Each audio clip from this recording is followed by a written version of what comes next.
Bueno, vamos a tratar ahora uno de los temas fundamentales de nuestra sociedad, que es el trabajo. Yo no sé si tener trabajo, no tener trabajo, estar en el ERTE, pasar al ERE. Estamos en momentos muy complicados porque se ha parado la economía de este archipiélago y yo creo que tenemos que reinventarnos para que, no sé, hoy veía los datos, 105.000 ciudadanos canarios en ERTE, 105.000. De momento no se han ido al ERE, pero se espera que en un futuro próximo mucha de esa gente se vaya al ERE. Y tengo aquí los datos del paro. Estamos en 262.000 parados en Canarias. La tasa de paro es el 24,9, casi el 25%. Y tengo la curva, que es espectacular, del año 2019 al 2020. El crecimiento de la curva es casi más del doble. Y para hablar del futuro de nuestra vida tenemos al secretario general de Comisiones Obreras en Canarias, Inocencio González. Chencho, bienvenido. ¿Qué tal, Miguel Ángel? Pues situación nada, complicada. Complicada. Pero antes de eso, déjame, que yo creo que la gente educada siempre entra por una casa ajena diciendo eso de que te deseo muchísima suerte en tu nueva andadura de este programa. Muchas gracias. Y además, todo un orgullo de estar aquí en tu segundo programa. Bien, me encuentro... ¿Te encuentras cómodo? Me encuentro muy cómodo, muy cómodo. Hombre, eres el máximo responsable de Comisiones Obreras. Es un lujazo tenerte aquí. Pero eso no significa nada. Bueno, más responsabilidad, más responsabilidad. Pero sí, me encuentro cómodo y además, como también te he conocido anteriormente en tu programa de radio, pues simplemente lo que te quiero desear en esta nueva andadura, pues el mayor éxito posible, ¿no? Ya me gustaría a mí, como te dije en el programa de radio, venir con mejores datos, pero los datos son absolutamente desastrosos. Y yo lo de los 105.000, dicho así fríamente, hay que ponerlo en relación a cómo estábamos hace un mes. ¿105.000? Sí, ahora. Trabajadores en ERTE. En ERTE, pero date cuenta que hacía un mes, y eran malas cifras, estábamos en 85.000. Es decir, que la situación, más que mejorar, es cierto que muchas empresas abrieron con las expectativas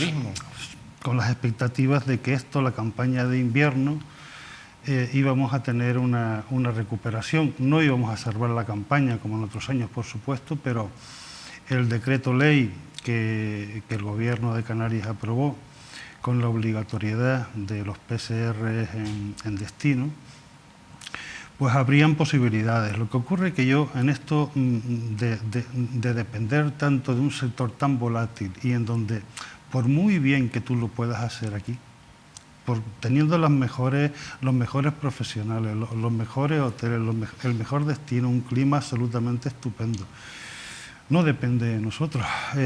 La situación, la evolución de la pandemia en países eminentemente emisores, tanto Inglaterra como Alemania especialmente, y las medidas que allí se han tomado para contener la expansión del COVID-19, pues han frustrado en parte las expectativas de recuperación.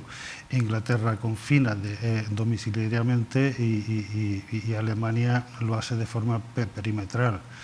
Eso añadido el miedo, que es cierto, o sea, aunque tengas muchas ganas de tomarte tus 15 días en un sitio como este, que además es un destino conocido, un destino seguro. Imagínate la temperatura que está haciendo hoy, de verano. Vale, pues aunque tengas muchísimas ganas, tanto las medidas que se adoptan como la situación de miedo, de temor a viajar muy lejos o fuera de tu sitio habitual, pues hacen que la campaña de invierno esté muy complicada y esos datos, que hace un mes tuviéramos 85.000 trabajadores y trabajadoras en ERTE y en este momento estemos en 105.000, y yo creo que la cifra... Estamos hablando de 20.000 más en un mes. Sí, es una barbaridad, ¿eh? Una absoluta barbaridad, es decir, a diferencia de lo que ocurre en otras comunidades autónomas, porque he venido viendo los datos en estos últimos días, en donde el índice de activación de personas en ERTE está casi en un 80%, en Canarias ahora mismo con esos datos no llegamos ni un 62%, es decir, estamos nuevamente a casi 20 puntos de diferencia porcentuales de activación en ERTE. Y eso tiene una consecuencia, yo lamento volver a decir lo mismo. Dependemos, y además de forma transversal, estamos trufados, o sea, todos los sectores de actividad en Canarias, eso ya lo decíamos antes, pero ahora lo estamos viviendo de forma empírica, de forma diaria, está condicionado a cómo evoluciona el turismo, al menos en esta situación que vivimos, y yo espero, también lo he dicho, que de esta podamos aprender. Ahora hay una oportunidad. Es cierto que con estos datos y con 263.000 parados, hablar de oportunidades es muy difícil y muy duro, ¿vale? Pero tenemos que seguir mirando adelante y aprender de esto como lo que siempre hemos dicho. Canarias no puede estar tan dependiente de un sector que, insisto, es un sector que genera una intensidad muy grande en mano de obra, que también genera beneficios importantes cuando funciona bien, pero que a la vez, cuando no nos vienen turistas, genera una pobreza. Chencho, ¿quién iba a pensar que iba a pasar esto? Es que tampoco habíamos vivido en tiempos modernos, estoy hablando, una crisis sanitaria de esta envergadura, con un virus absolutamente impredecible, que siempre nos ha llevado a la delantera en otros. Bueno, se abre una expectativa. Yo decía, y lo sigo diciendo, cuanto más tiempo dure la crisis sanitaria, más difícil lo vamos a pasar. Eso a nivel global, pero en una comunidad autónoma como Canarias, donde vivimos y pervivimos gracias a los visitantes que acuden a estas islas, en una situación como la que he descrito anteriormente, esto no lo habíamos vivido absolutamente nunca. O sea, habíamos tenido una crisis financiera en el 2008, habíamos tenido la crisis de Thomas Cook, que enseguida se cerró. ¿Por qué? Porque los turoperadores enseguida coparon. Canarias es un destino atractivo, turísticamente hablando, y es un destino seguro. Lo hemos hecho inclusive más seguro. Las cifras aquí de la pandemia siempre hablan de cifras y sobre todo cuando las mismas llevan emparejadas personas que fallecen. Son malas, las cifras son malas. Sí. No es una decisión cómoda, pero si la comparamos con el resto de la Unión Europea, con el resto de comunidades autónomas en este país, hemos sabido llevarlas de forma bastante moderada, pero aún así, insisto, no depende tanto de lo bien que lo podamos estar haciendo aquí, sino de cómo evoluciona esto a nivel mundial, especialmente en Europa, siendo uno de los continentes donde la evolución de esta segunda ola pues está haciendo pues realmente estragos y están obligando a los países y a los gobiernos a tomar medidas bastante drásticas. Chencho, 262.487 parados. Es una cifra... ¿Quieren que les diga otra cosa sobre eso? Casi la mitad no están cobrando ningún tipo de prestación. La mitad no está cobrando nada. Porque dentro de esta relación están los que están en ERTE. No. ¿No están los? No. Es decir, es que si no hubiese sido por los expedientes temporales de regulación de ¿Nos empleo, hubiéramos ido a los 300.000? No, nos hubiésemos ido cercano a los 400. Bueno, en su momento, en su punta, en la punta cuando teníamos 228.000 personas en ERTE, cuando hubo el confinamiento domiciliario y solamente se permitió la actividad esencial y se paró el país, tuvimos 228.000 y en aquel momento teníamos ya 250.000 parados, es decir, que podíamos estar hablando casi sobre el 40% de la población activa en paro. Si no fuera eso no lo soportan en ninguna economía. Por eso he dicho yo, y lo sigo diciendo, que el esfuerzo tan importante desde las arcas públicas, del dinero de todos y de todas, para que el tejido productivo no se trabajase completamente, de forma irreversible, y una parte de la población asalariada que se quedó sin empleo porque la actividad se separó, el ERTE fue un salvavidas, no es el ideal evidentemente, pero fue un salvavidas importante. Se topó, sí. Hay muchos trabajadores que están en ERTE que dicen, bueno, 1.100 euros cuando yo cobraba 2.000. Vale, está topado. Y otros que por su base más baja. Base de cotización más baja, pues han quedado en 700, pero no deja de ser un colchón importante que al menos hasta el 31 de enero nos permite. ¿Qué va a pasar? ¿Qué va a pasar en el 31 de enero? Eso me lo podía haber planteado el 30 de septiembre. Menos mal que las también. vacunas empiezan ya a moverse, Bueno, Menos mal. Vamos a hablar de dos cosas que me parecen importantísimas y que yo creo que abren esa luz al final del túnel que yo creo que está ahí. Lo primero, las mismas dudas de qué va a pasar después del 31 de enero lo tenía el 30 de septiembre. Dudas y seguridades, es decir, el gobierno del Estado, a quien corresponde, los agentes sociales que participamos directamente en el diálogo social, y que esa mesa de seguimiento de los ERTE continúa con participación sindical, empresarial y del gobierno, hemos dicho que hasta donde sea suficiente. Hasta donde ¿Hay voluntad por parte del gobierno de la nación? Yo estoy convencido de que después del 31 de enero, si esto no continúa, se llegase a recuperar... Porque los datos de hoy en Europa son catastróficos. Bueno, pero pues, en todos los países. Pues si esto continuase, yo tengo la absoluta seguridad de que más allá del 31 de enero habrá una nueva prórroga de los ERTE. Y la otra cuestión que yo quiero también trasladar aquí, ya conocemos dos laboratorios que han hecho públicos sus datos, sus éxitos, ya en tercera fase ambas, de una posible vacuna.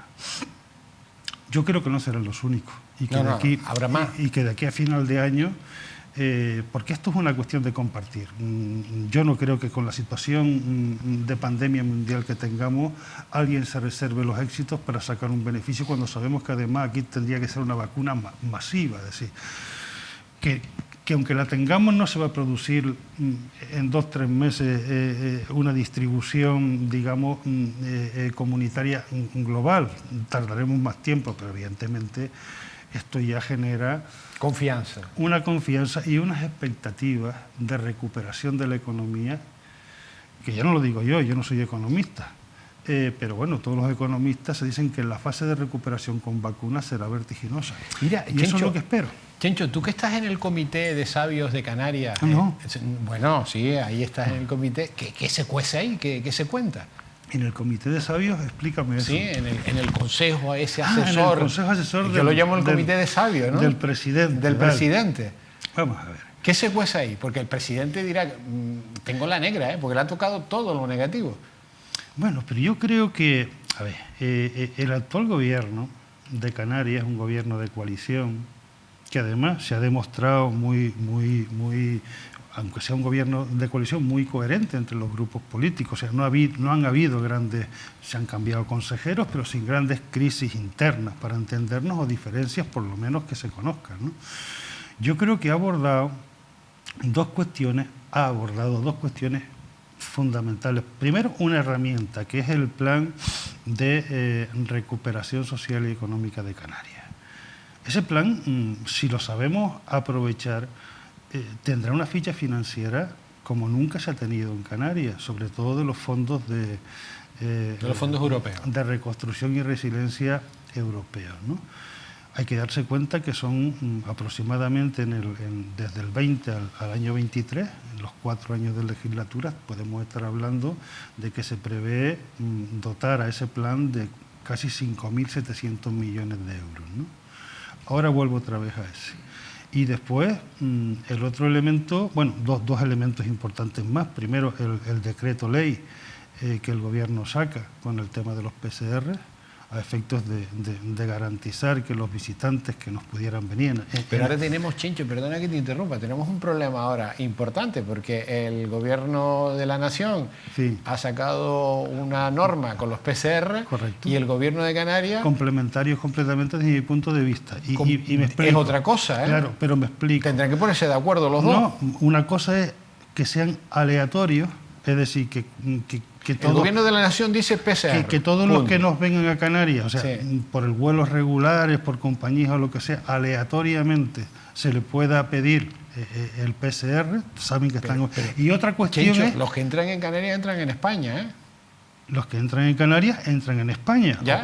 Y en España dice PCR a partir del 23 de noviembre. Vale, pero aquí de lo que estamos hablando del decreto ley, perdón, del decreto ley efectivamente del Gobierno de Canarias es en la admisión a hoteles. Sí. Es decir, tú puedes venir, tú has estado estudiando... Bueno, pero en el aeropuerto te van a pedir el PCR y después aleatorio. En el hotel te van a pedir el test. ¿No crees que nos tenemos que poner de acuerdo? Bueno, vamos a ver. PCR o prueba análoga. Es lo que hemos dicho aquí en Canarias. Eso en Canarias. En Canarias. Pero en el Estado es PCR. Bueno, yo creo que se equivocan. En el sentido de que ahora mismo hay fiabilidades grandes. Chencho, yo no digo que se equivoque nadie, yo digo que se pongan de acuerdo. En la prueba que te están pidiendo. Es decir, ahora mismo hay pruebas que en 2 horas y a un coste... En 15 minutos. En 15 minutos te dan una prueba y tienen un 90, si no recuerdo mal, un 98% de fiabilidad. El PCR era más completo, si se puede llamar así, también se dilataba mucho más el resultado y era mucho más caro. Yo lo único que digo es que ahora mismo hay 2 fórmulas para que los que vienen a territorio español, 2 formas para los que vienen a territorio canario, vengan por donde vengan. Uno es que aleatoriamente te puedan pedir la prueba como que estás libre de COVID-19 y otra es en la admisión en los hoteles. Que en recepción, como te piden el documento, el pasaporte o la cartilla de vacunación, en Gambia, pues el recepcionista te la pide.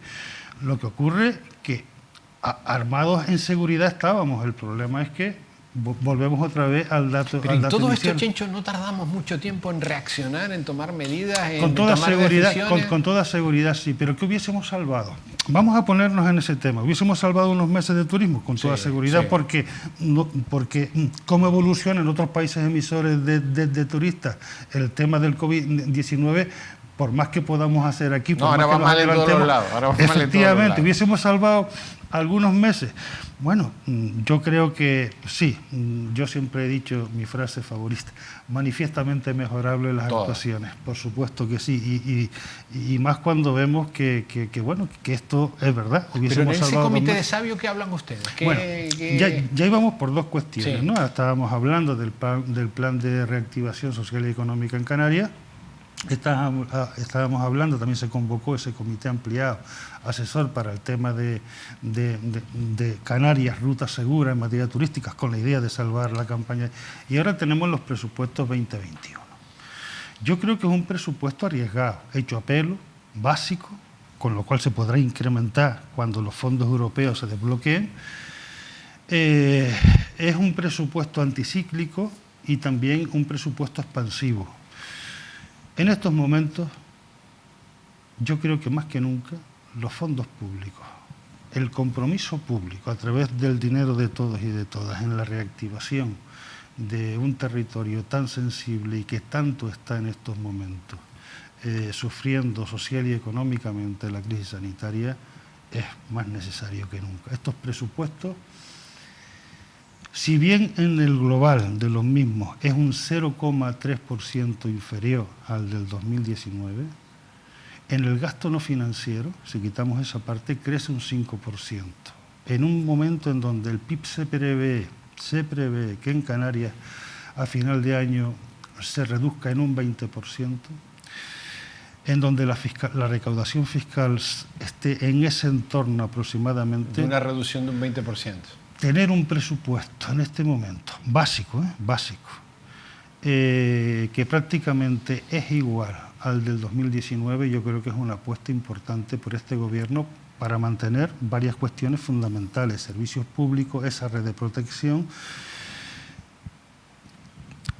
Ahora empezaré a decir, dentro de un rato, dónde me parece que podemos estar fallando. Dínoslo ya. No, vamos a ver, yo creo que estamos fallando en una cuestión. Tantos años de autoridad hacen que las administraciones públicas hayan perdido músculo. Un músculo importante, y esto lo ve el ciudadano. Y ya no hablo solamente de las administraciones públicas del gobierno de Canarias, o que dependan o de los cabildos, de las corporaciones locales de Canarias. Estoy hablando también de administraciones que utilizan, como puede ser la Seguridad Social o el SEPE, el ciudadano, de a pie. Y vemos cómo cuando más se necesitan, pues casi más cuesta llegar a ellos. Cuesta llegar a ellos. Súper complicado todo. Por una parte, el teletrabajo, que no tenemos... No funciona bien el teletrabajo. Hay que reconocerlo, es perfectamente mejorable, pero también hay que dotar de medios a esos trabajadores para que lo puedan hacer. Y por otra parte, que han perdido músculo, o sea, la pérdida de recursos humanos... Y la administración telemática no funciona tampoco. Vale. Tampoco está funcionando. Dicho eso, vamos a una cuestión. ¿De qué nos ha servido tantos años de austericidio? En donde las cláusulas de reposición de efectivos hacían que se iban 100 trabajadores en un año, y estoy poniendo cifras medianamente bajas, de una administración y no se restituían por otros 100. O sea, ¿a dónde nos ha llevado eso? Efectivamente, a tener una administración con poco músculo. ¿Qué ocurre? Y por eso decía yo, ¿dónde podemos tener un problema? Podríamos tener un problema de gestión de fondos. Y que no podamos gastar ese dinero. Eso es lo que yo quiero decir. Pues eso sería tremendo. Tremendo, no. Tener mayor presupuesto y no poderlo gastar. Sería imperdonable. Cuando nos van a venir casi 3.300 millones aproximadamente de los fondos de reconstrucción y resiliencia europea, aquí a Canarias, de los 70.000 millones que el gobierno prevé, y eso solamente en inversión.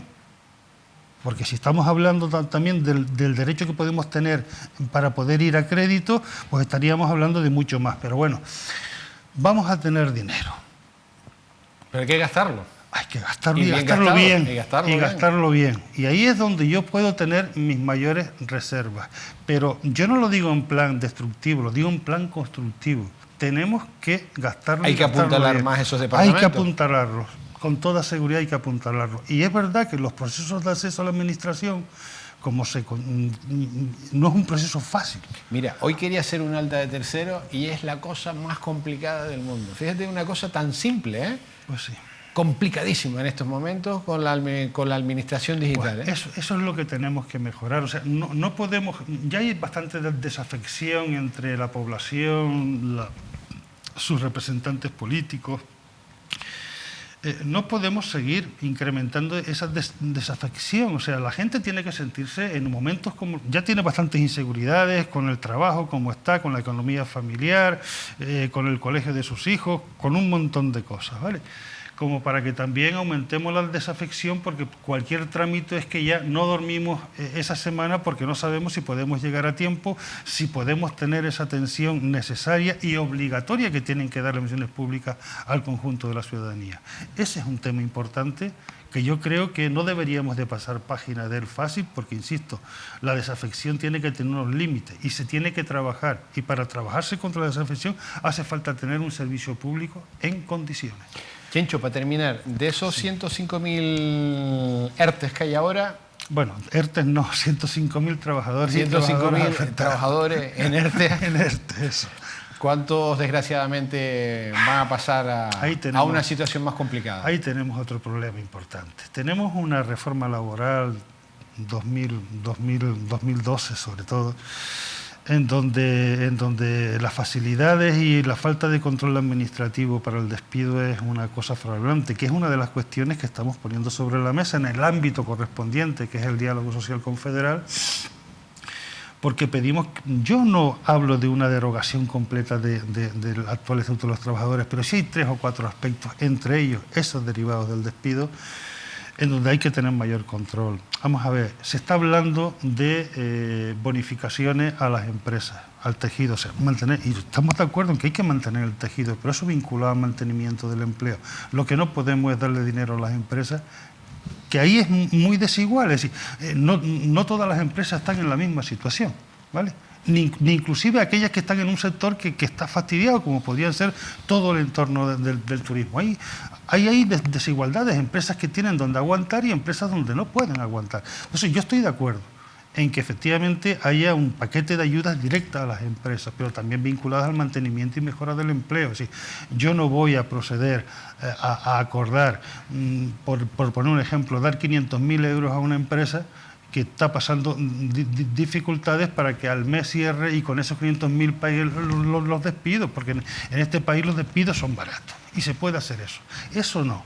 Yo creo que si hay corresponsabilidad, tiene que haberla. Yo espero que los ERTE, que que con las bonificaciones existentes a las empresas descargan en parte también las obligaciones empresariales, protegen a trabajadores, y con esa idea de que más allá del 31 de enero, si es necesario, van a continuar, y con algún paquete de ayudas vinculadas a la conversión de empleo temporal en empleo indefinido, pero vinculado al mismo, yo creo que al menos en una parte importante, y ya que tenemos las expectativas de que la vacuna el próximo año ya sea una realidad y la actividad económica vuelva a regularizarse, la figura del ERE espero que sea la mínima y además con control administrativo. Bueno, el futuro, ¿cuál es el futuro de 2021? Yo lo veo así, yo lo veo como un futuro donde primero vamos a pasar página de un mal año. 2020 es uno de los años que recordaremos en la historia de cada persona como de los peores años que hemos vivido, donde ha habido muchísimo sufrimiento, donde la brecha social se ha abierto de nuevo y las desigualdades también se han abierto de forma importante, y que el 2021 sea un año de reconstrucción, pero aprendiendo la lección. Canarias no puede seguir siendo una comunidad autónoma exclusivamente dependiente o en tanto porcentaje del turismo. Pues tenemos que trabajar mucho, ¿eh? Tenemos que, por supuesto que sí. Y es más, los fondos estos que estoy diciendo que van a venir, no van a venir como el cajero que tú llegas y sacas el dinero para gastártelo en lo que quieras. Van a dos o tres cuestiones muy concretas. El tema de la digitalización, el tema de las transiciones energéticas y la potenciación de la economía verde. Yo creo que Canarias en todas esas cuestiones tiene espacio para poder diversificar su economía si somos capaces de aprovechar esos fondos de forma conveniente. Inocencio González, secretario general de Comisiones Obreras, ha sido un placer estar aquí, o sea, que estuvieras aquí en esta, que desde ahora en adelante es tu casa también. Muchísimas gracias. Lo primero que te dije al principio, deseo que el programa tenga el mayor recorrido y el mayor éxito posible y programas y personas comprometidas con la realidad económica, social, cultural. Los problemas de la gente son problemas que nunca sobran y son muy bienvenidos y son necesarios también. Muchas gracias. A ustedes. Y nosotros nos vamos a publicidad.